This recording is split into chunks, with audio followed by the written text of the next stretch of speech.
Finalmente a espera acabou. Fragmento. Você está se referindo ao lançamento do seu primeiro vídeo no canal? Não, porque ninguém se importa com isso. E sim, eu estou falando do lançamento do primeiro trailer do GTA 6. Após 10 anos de espera, finalmente foi lançado.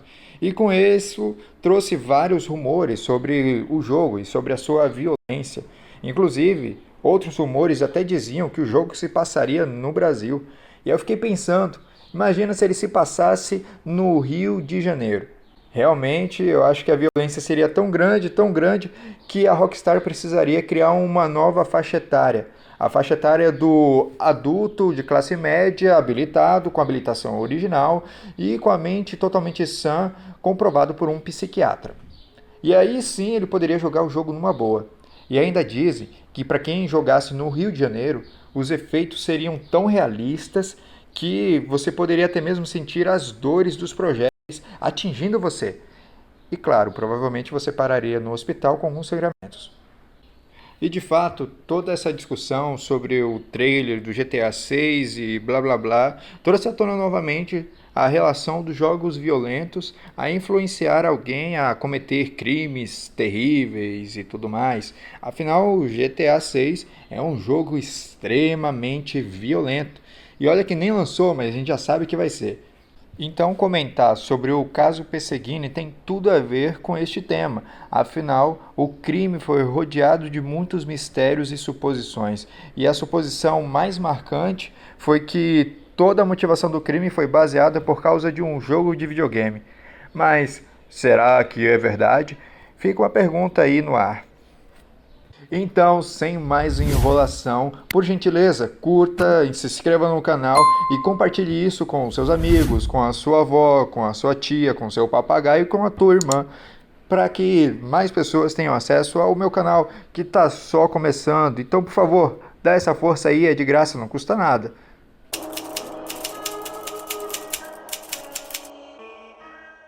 Então, primeiramente, vamos contextualizar os eventos do dia 5 de agosto de 2013.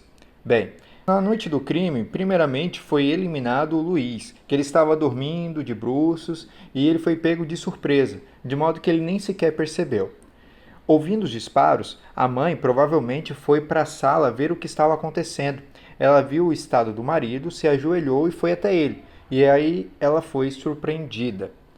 Por fim, teve também a avó e a tia-avó que estavam num quarto separado, que também foram eliminadas.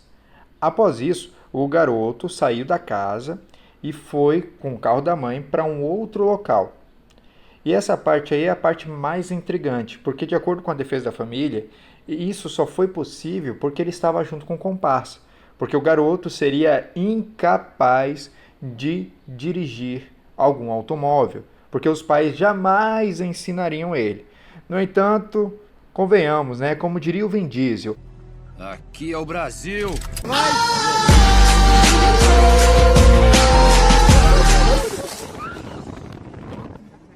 Aí, ó. Olha, meu Deus do céu.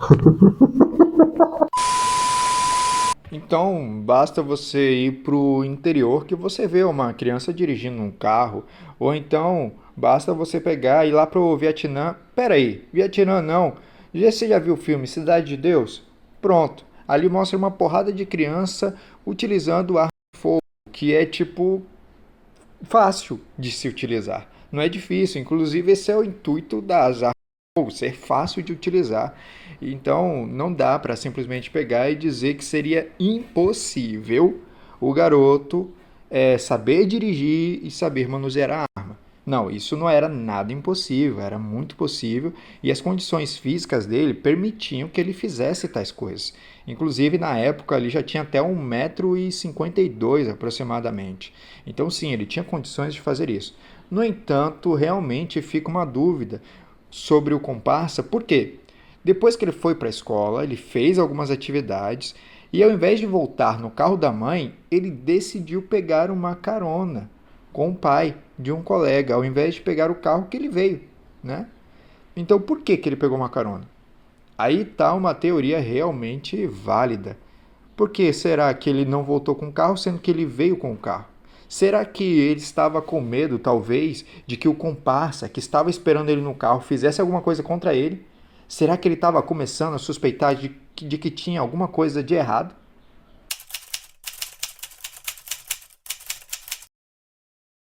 Outro ponto importante que seria interessante a gente relembrar desse caso é que, de fato, a cena do crime foi realmente violada.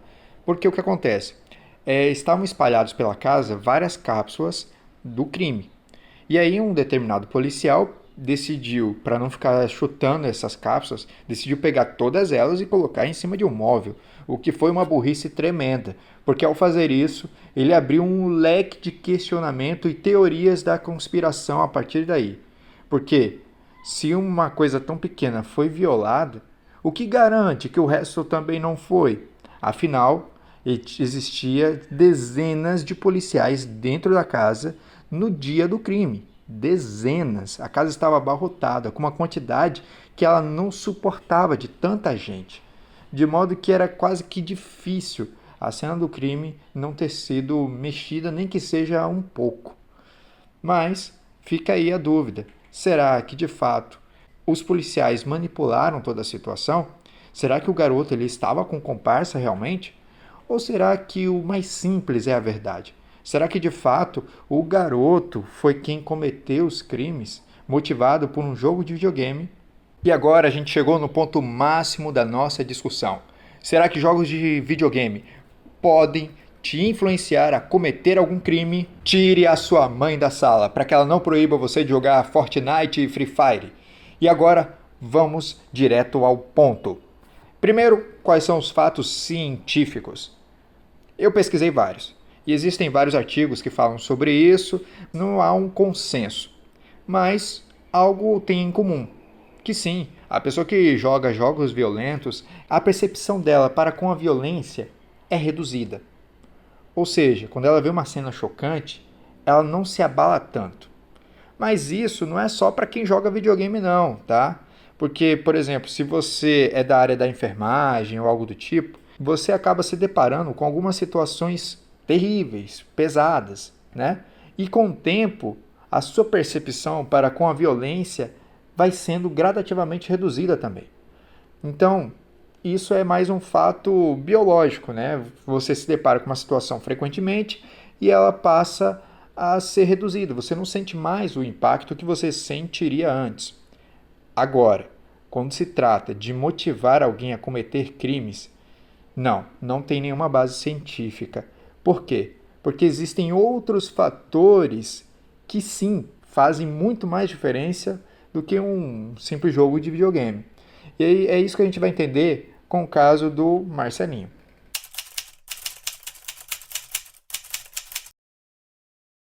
Então vamos supor que o Marcelinho é culpado. Qual é a ideia que a perícia traz com relação a isso? Eles dizem que o garoto ele foi motivado por um jogo de videogame, porque ele criou um delírio na mente dele em que ele se tornaria um justiceiro, matador de aluguel, e que para isso ele teria que matar os pais, a diretora e, a partir daí, montar um grupo chamado os Mercenários e fazer justiça com as próprias mãos, agindo tanto como justiceiros, como também matadores de aluguel, ganhando um dinheirinho extra de vez em quando. O jogo em questão é o jogo Assassin's Creed. Eles dizem que ele se baseou e se inspirou inteiramente nesse jogo. Quando a gente para pensar no nome Assassin's Creed, ou traduzindo, né, Irmandade dos Assassinos, realmente a gente pensa em um jogo extremamente violento, em que a pessoa mata várias outras pessoas, aquela coisa terrível, né? No entanto, não é a temática do jogo. A temática do jogo é um jogo histórico. É tanto que ele traz alguns personagens como Leonardo da Vinci, alguns papas, também traz personagens como a Cleópatra e vários outros personagens históricos, porque é um jogo focado na história. É tanto que, apesar de ser um jogo de mundo aberto, se você matar pessoas inocentes, o jogo dá game over. Sim, o jogo te proíbe a matar pessoas inocentes. Você só pode eliminar as pessoas más. Outra diferença é que até a época que o garoto estava vivo, os jogos eles sempre se baseavam num personagem herói e não num vilão, e sim num personagem que era herói. E aí que tá. Quando a gente para pensar em tudo isso, nós conseguimos ver que existem algumas diferenças das ideologias que o garoto criou supostamente baseadas no jogo. Tá, e qual foi o grupo que ele criou mesmo? Era os Mercenários. Em 2011 e 2012 foram lançados 2 filmes. Qual o nome? Os Mercenários. E nesse filme tinha muitos anti-heróis ali agindo e tudo mais. Tinha lá o Stallone, o Bruce Willis, o Jet Li e uma equipe muito grande, né? De pessoas que matavam não só criminosos e corruptos, mas também matavam pessoas inocentes, né? E se a gente for parar para pensar também nessa questão do filme, o clímax do filme era quando a equipe toda estava reunida, quando todos os protagonistas estavam ali juntos, atacando e matando as pessoas juntas. E, de fato, comparando a violência dos dois, do filme e do jogo, a violência do filme está lá em cima, né? Porque ele é muito mais sangrento, muito mais violento em tudo, né? Então, assim, parando para pensar nisso, a gente encontra mais similaridade com o filme Os Mercenários do que com o jogo Assassin's Creed, que ele chegou a jogar o jogo e tudo, ele gostava do jogo, mas tem muito mais similaridade com o filme, inclusive o próprio nome do grupo, Os Mercenários, e o filme, Os Mercenários. O nome é exatamente igual. Então, será que ninguém da perícia parou para pensar sobre a relação desse grupo que ele criou com o filme? Isso é algo a se pensar realmente. De qualquer forma, o fato é, foi o filme então? Não, na verdade não, porque a gente tem que pensar que existiam outros fatores associados, como por exemplo, ele tinha uma doença pelo qual ele tinha pouco tempo de vida, isso com certeza mexeu com o psicológico dele. Outro detalhe, o pai e a mãe eram policiais, e a gente sabe que numa casa em que os pais têm a mesma profissão, a conversa que entra em pauta numa refeição, adivinhe, é sobre o trabalho, né? Sobre o que fez, quem prendeu, como foi e tudo mais. Eu não sei, de fato não tem evidência alguma, até que ponto os pais passavam para o garoto os detalhes. Será que, por exemplo, eles falavam, relatavam as pessoas que eles mataram, as pessoas que eles atiraram, os detalhes das cenas do crime ou algo do tipo? Será que o garoto era exposto a tudo isso? Bem, é um detalhe que, sem dúvida, faria muita diferença na criação dele. E agora, piorando um pouco mais a situação, será que os pais ensinaram ele, de fato, a manusear uma arma?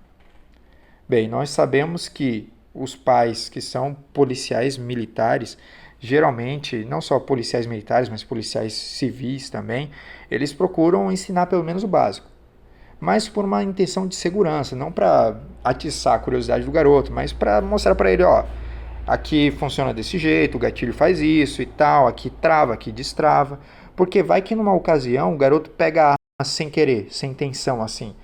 E aí, como que vai fazer para lidar com o garoto ali, para ele não se machucar ou fazer algo ruim para outras pessoas, se ele não sabe como mexer naquilo?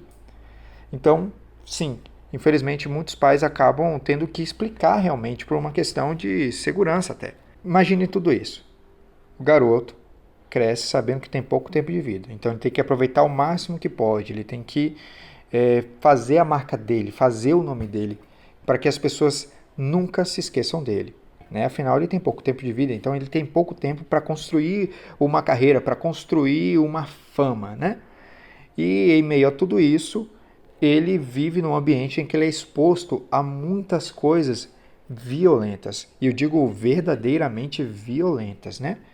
Isso se realmente os pais relataram coisas que não eram para a idade dele, né? Porque pode ser que não, pode ser que eles tenham se contido realmente. Mas enfim, eu duvido. Mas, enfim. Então a gente pega e analisa todo esse histórico. Sem contar que o tempo todo ele era tratado como coitadinho, como uma pessoa que era incapaz, como uma pessoa que não podia fazer direito às coisas, não podia praticar esportes e que não podia fazer nada demais. Então imagina, crescer com tudo isso, com esse sentimento e tudo mais. Sem dúvida, isso deve ter sido uma barra muito pesada para o psicológico dele. Então, sim, existem muitos outros fatores que realmente pode ter influenciado ele a cometer os crimes, e não só um jogo de videogame. Então qual é o ponto? Dizer que jogos influenciam 100% uma pessoa é a mesma coisa que dizer que você engordou porque jogava Pac-Man, ou então, virei terrorista porque eu jogava Bomberman, me inspirei. E se você entendeu essa referência, você está muito idoso. Será que dá para você parar com essas ironias? Ironia? Ironia? A vida é uma ironia. A minha existência é uma ironia. Esse canal que você fala que é de curiosidades é uma ironia. Ou você acha mesmo que ninguém vai descobrir que esse canal só existe por causa dela?